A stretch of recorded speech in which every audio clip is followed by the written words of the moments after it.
Hi guys, welcome back to the channel. I am so sorry that I have been gone for like ages. What was supposed to be like a small video about painting my very first miniatures turned into like this grand epic scale diorama because apparently I don't know when to stop spending. So I hope you enjoy.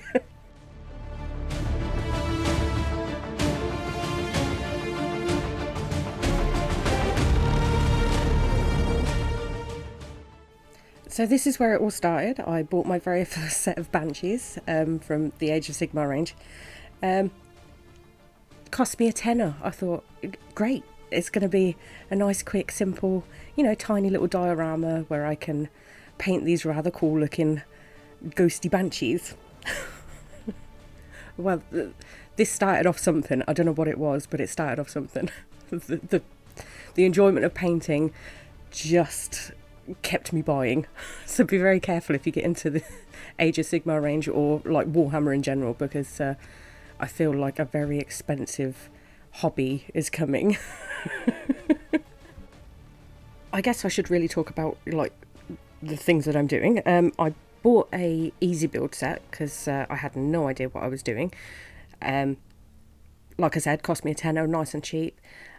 I literally just thought I had to pop them together, and then I primed them in a black paint, and then I tried something called zenithal highlighting, which is literally where you just sort of using an airbrush spray white paint at one angle, and it gives you kind of like the highlighted areas. And I feel like that's really worked, especially with the green contrast paints that I use to paint all of these banshees with. So literally all the areas that are white, that green is really lifted out, and where the areas are dark, it's kind of nice and muted. So I was literally just experimenting with paints and experimenting with the minis in general, actually, because I had no idea what I was doing. So, be kind in the comments section. This is very new to me, but I have thoroughly enjoyed doing it, and I can't wait to do more. Obviously, I will go back to my original content as well. This is just a little sidestep, but I thought you would all really enjoy seeing the process of me spending way too much money.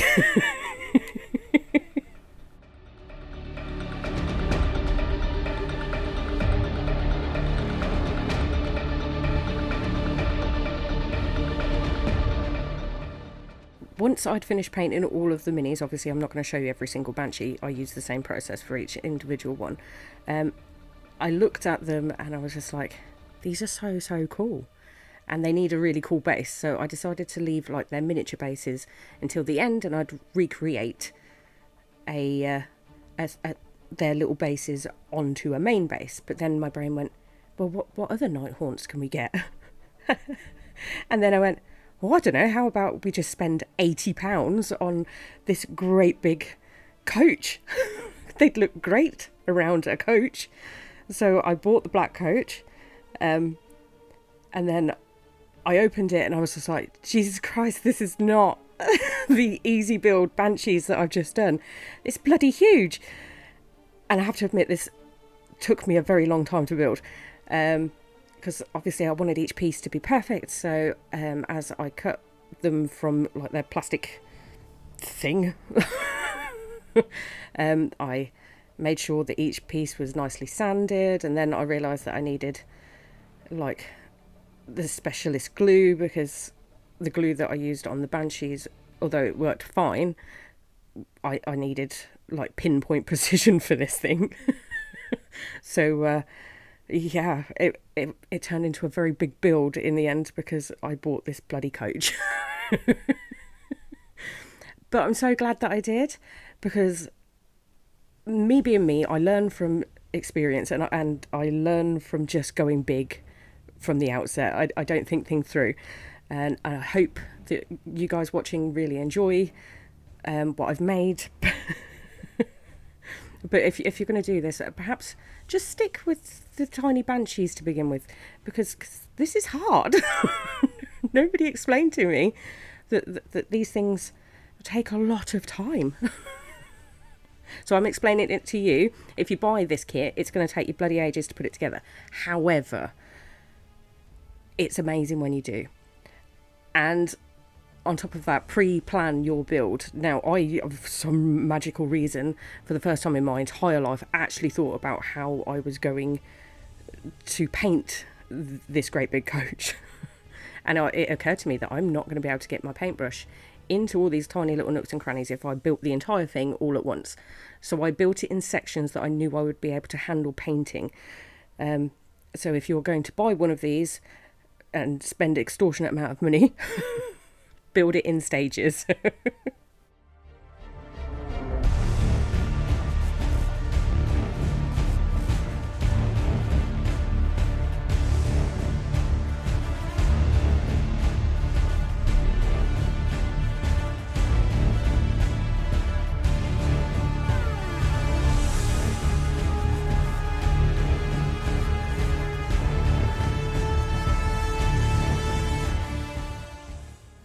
This coach came with two different types of riders. I could either have this guy, which was like a guy that looked like he was psychically making the horses move, or this guy who came with a cool mask and a whip. So I went with the guy with the cool mask and the whip. But once I finished building all of these teeny tiny little ghosty peoples, it was finally on to painting. I did the same again, where I primered and then I zenithal highlighted. And then I went on to paint. I'm using a mixture of paints. I'm using Army Painter paints and Citadel paints. I just kind of wanted to really experiment with the paints that I've bought myself over the last couple of months, and I've thoroughly enjoyed this painting process. I wanted it to be the best painting job I have ever done in my life. Of course you want it to be that when you've spent 80 quid on a bloody horse and coach. You want it to be good. Is there room for improvement? Definitely. Am I proud of it? Heck yes. I have thoroughly enjoyed painting this. So I do hope that you enjoy the process. I tried lots of different sort of painting techniques. I'm going to open myself up to learning new painting schemes, even for my own projects, because just doing these miniatures has actually opened my eyes up to the fact that sometimes my painting is rushed and I don't need to rush it. And when you slow it down and you start really enjoying the painting process, you start seeing where you want it to go next and how you want it to look and how you can actually achieve that if you just stop and look at it for a minute. So for all of you sculptors out there that are terrified of painting because you think you're going to ruin it, stop worrying about it. Take it slow. That is my biggest bit of advice, and the thing that I have learnt the most. Just take it slow and it will come to you.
Originally I was going to do all of the flame work and the nightmares in the same green as the Nighthaunts, but then I was looking at it and I think that's going to be an awful lot of green, and I kind of wanted to break it up a little bit, so I decided on a purple and pink scheme for the nightmares. And actually I'm really glad that I did, because it sort of separated them out. I used a colour that was completely contrasting to the green, so that they would sort of stand out but still went well together.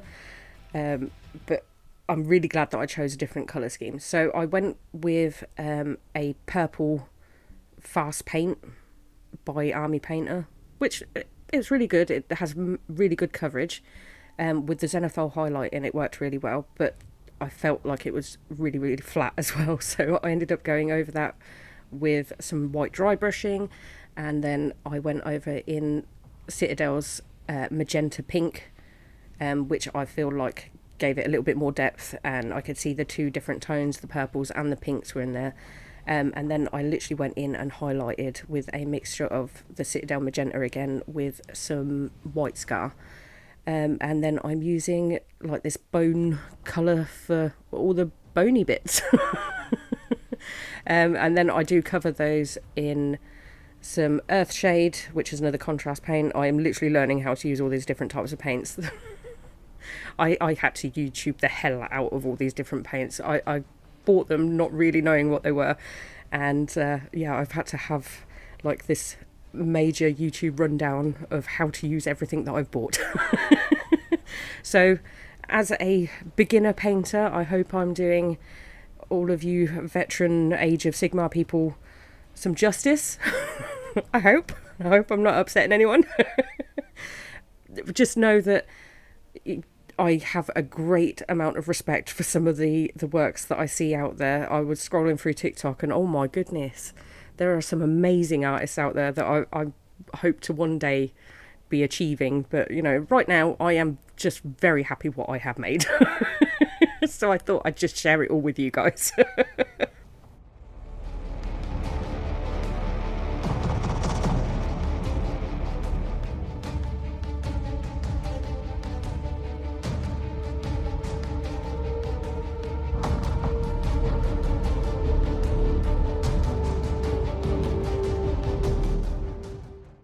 I painted the Nighthaunts on the coach exactly the same way as I did with the banshees, so I haven't included the footage of me painting everything green. It just seemed pointless.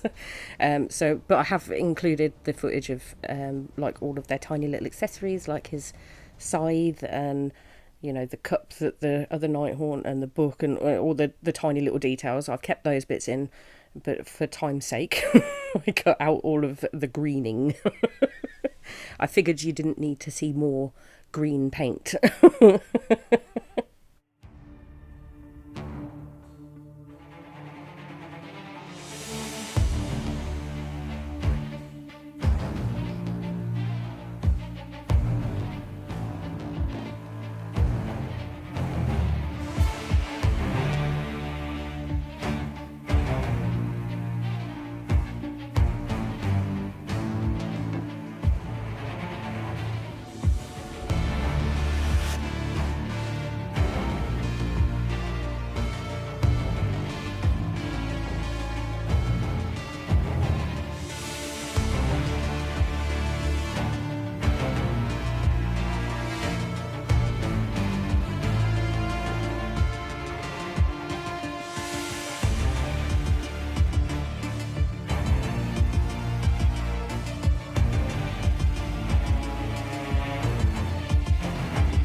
Once I glued absolutely everything together, I had a look at it and I was just like, wow, that's so cool.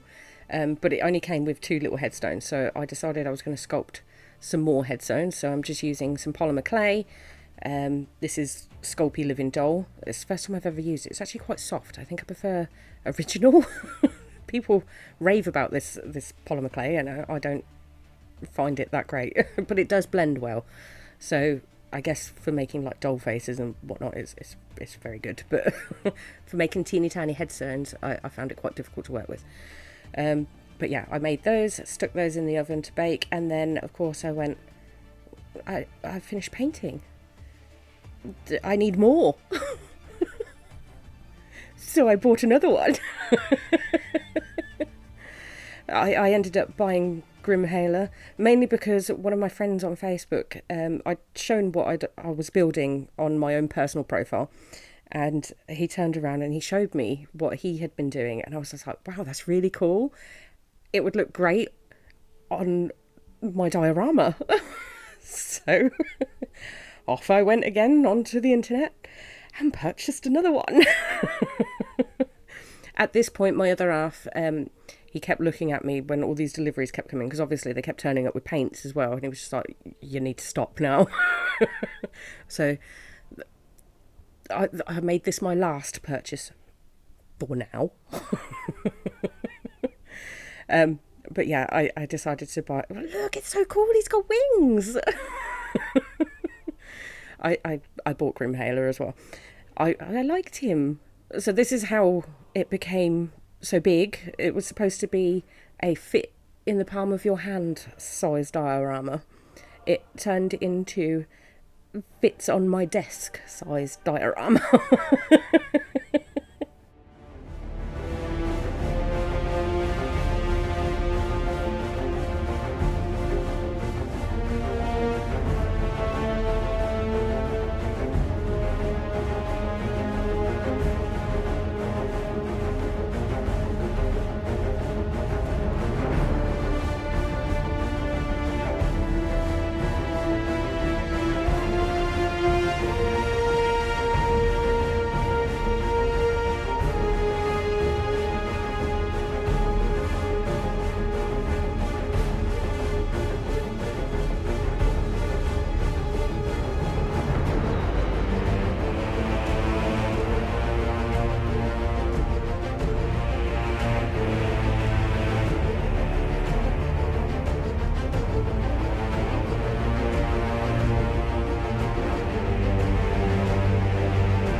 Once I finished all of the teeny tiny details on grimhailer, I put them all together and I was like, right, how am I going to create a diorama out of this that it got very big? So I bought a chopping board to be the base. It was much cheaper than actually buying a bit of MDF. And then I was like, okay, well, I work with polymer clay, so I need supplies, and bought 6 kajillion tons worth of foil. Because I wanted to create like a mountaintop scene for them. I did a bit of Googling and I found out that Nighthaunts generally live in mountainous regions, so I needed to create a mountainous region area.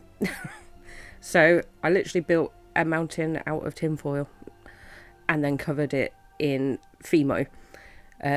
There is a fatal flaw with Fimo that I forget about every single time I use it, and that is when you bake it, it shrinks a little bit. So I did have some warping because of the sheer amount of Fimo that I used. This block and then quite a few others, hence it's in multicolour.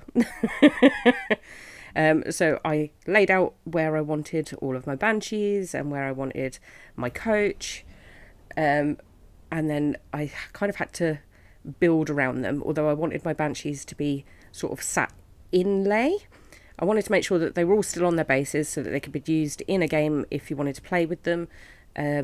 So I wanted everything to be removable but still look cool when it was finished. So I created like these, I don't know, gaps for them to sit in. Now, one thing I will say is I noticed that polymer clay and the plastic from Warhammer models don't react very well together. So if you're going to do it, don't leave your plastic bases and stuff like that sat on the polymer clay for too long, because it actually melts them. So my advice to you is, if you're going to use polymer clay, don't leave them too close to each other for too long. So obviously I had to find a different way of sculpting onto the bases. I use my go-to milliput to do that with. I also actually had to use milliput as a bit of a filler, especially on grimhailer. Some of the pieces just wouldn't fit together very nicely. They didn't sort of sit very well, so I had to use sort of a little bit of milliput and jam that down into the gaps and then spend bloody ages sanding.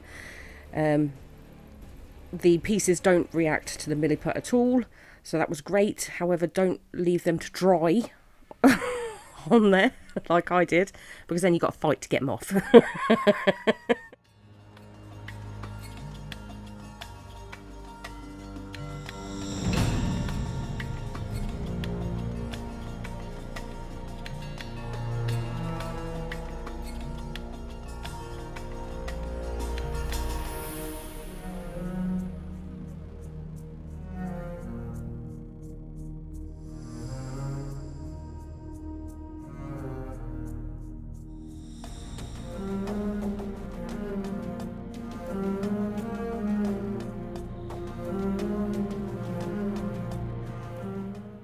I did want to create like a mausoleum, so you might have noticed in the beginning of the sculpture build I covered that empty box. That's going to be my mausoleum.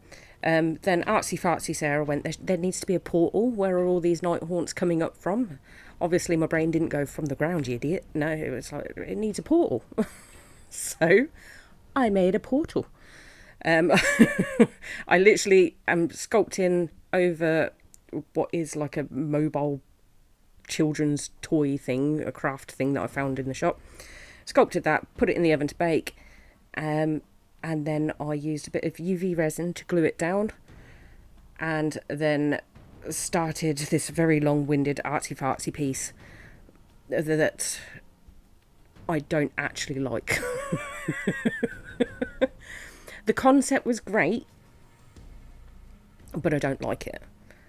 I think I used the wrong colours, and I think I thought too much about it, and I don't like the painting that's in it. So it's an awful lot of work for something that it didn't need.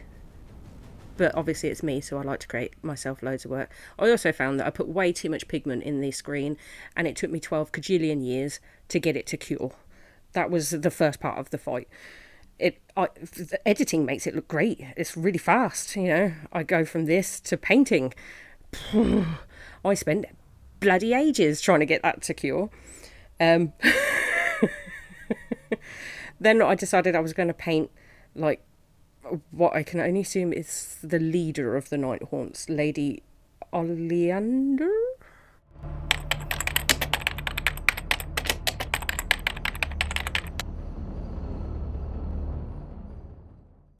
Yep, I googled it. Lady Oleander. Now, please forgive me if this is completely wrong. I'm having to look at like all these weird and wonderful lore books and things on the internet.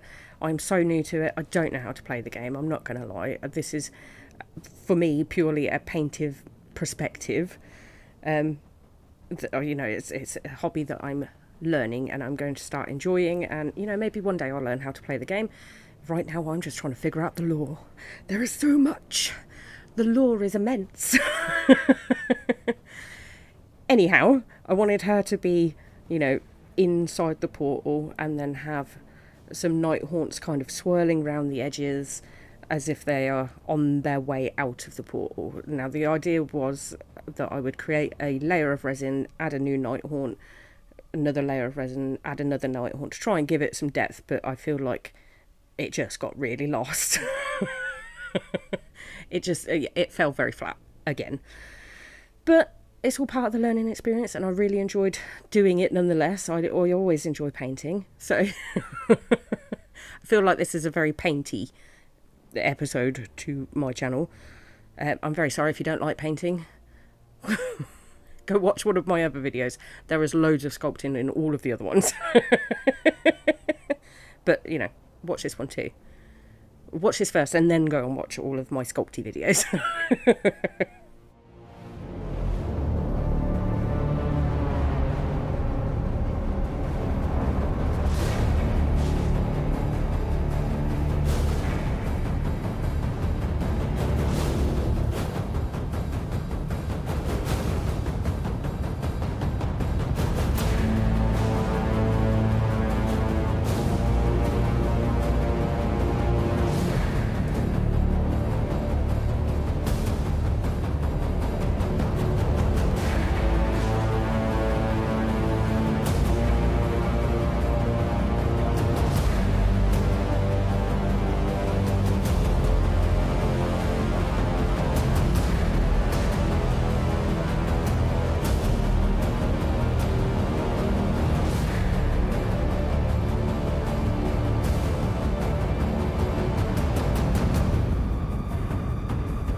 Do you see what I mean? All that hard work, and I don't know, I'm not loving it.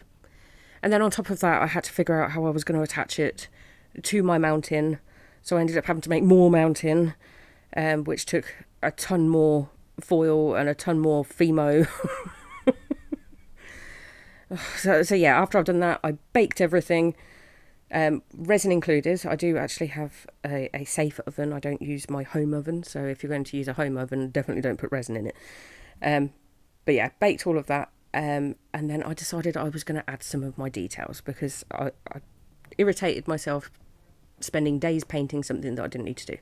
So I added all of my tiny little headstones that I made off camera, and then I went on to make rocks that I'm going to completely cover most of those headstones up with. So I did it backwards. I wish I had made all these rocks and then put the headstones on, but I can't take it back now. That's what I ended up doing.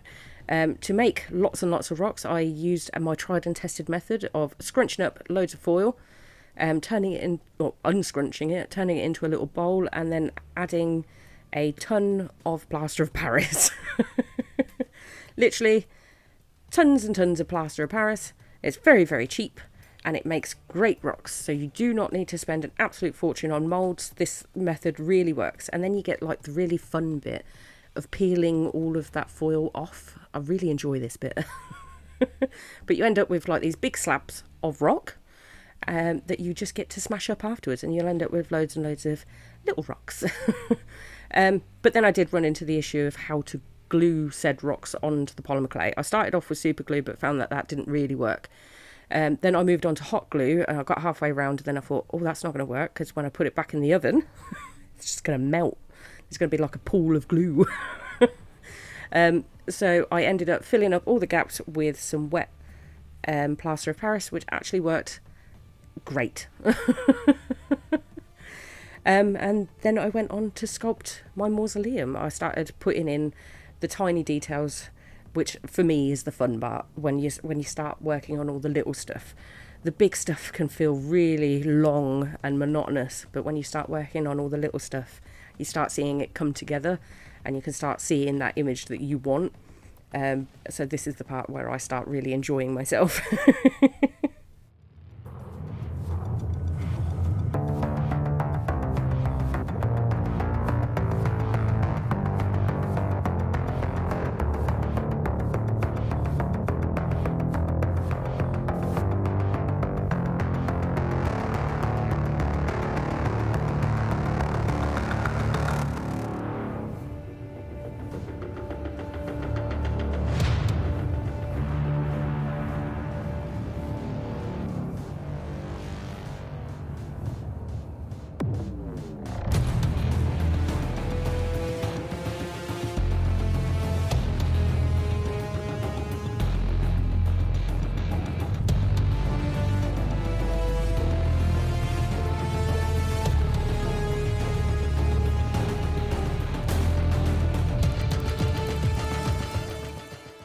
Once I finished sculpting this little piece, I stuck it straight into the oven. That way I couldn't squash anything when I went on to sculpt the rest of the mausoleum, which I literally did by jamming a ton of Fimo into the wall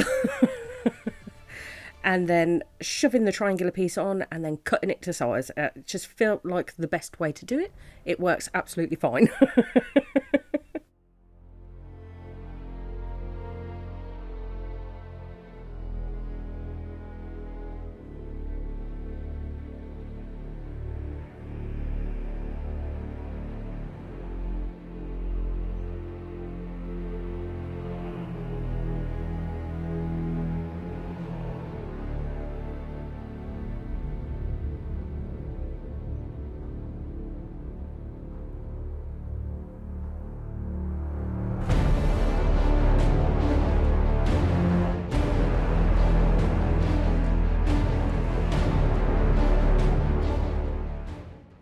I wanted to add some trees, so I just created these little polymer clay mounds, poked the trees in, took them back out, and then literally stuck absolutely everything into the oven for its final bake.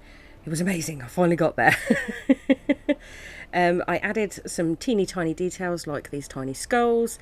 I also made like these little clusters of candles, and I just sort of scattered them around the diorama. And then it was finally on to painting. I based everything in black, and then I zenithal highlighted everything just like I had with the miniatures, and then I really got into the painting. I painted everything grey and then like did variations of grey to begin with. There's a lot of grey to begin with.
I finally got fed up with grey and brown, So I decided to add some green, and I'm kind of glad that it did. It started really looking like a graveyard at this point, you know, that mossy green, grey, dark feeling.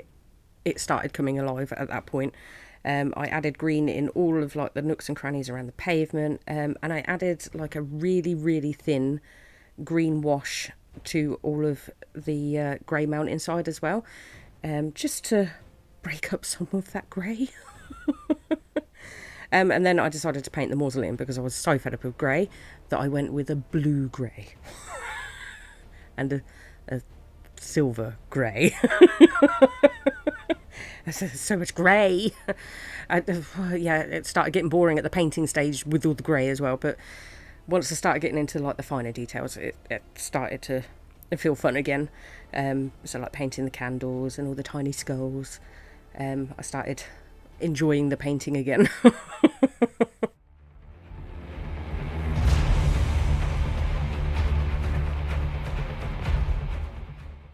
I needed to give this mountainside a little bit of life, so I pulled out my static grass applicator and my Mod Podge, and I started flocking everything. I did realise halfway through it though that my battery on my little flocker thing was running out, so my grass isn't as standy uppy as I would have liked. Never mind. I chose 2 different kind of colours of grass.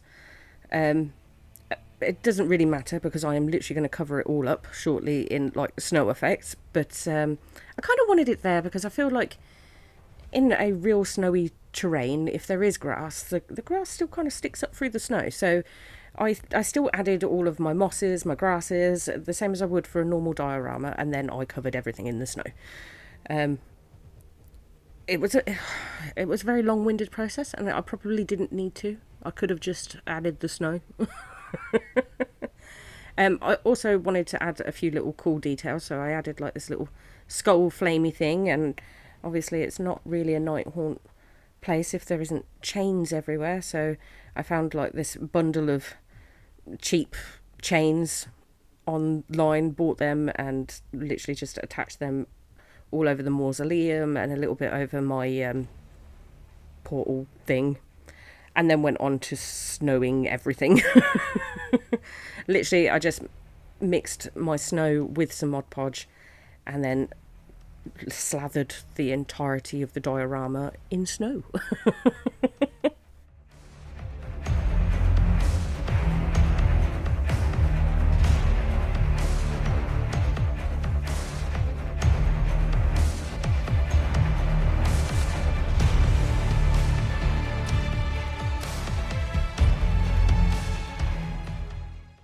After I added all the snow, I secured everything in with some Woodland Scenic cement, and then went on to paint all the bases of my mini models. I wanted to leave it right until the very end so that I could match everything into the mountainside that I'd already built. So I already knew my colour schemes and what colour paints to use for all the rocky areas. Grimhailer does actually come with its own very cool base. Same as the banshees, they have their own little bases, so I kind of wanted them to fit in the best that I could, but when you took them out they were still really cool on their own. So I did my best to like make everything fit together. Also, the snow that I'm using on the bases is actually a technical paint rather than the method that I use on the diorama. It just gives me better control of where the snow is going on these bases rather than the slap it on method. Then it was literally a case of gluing everything down that needed gluing down, so adding my coach to its base and gluing in all of my little trees, and then calling this diorama done. 6 weeks of solid work, so literally coming home from my day job and working up until bedtime.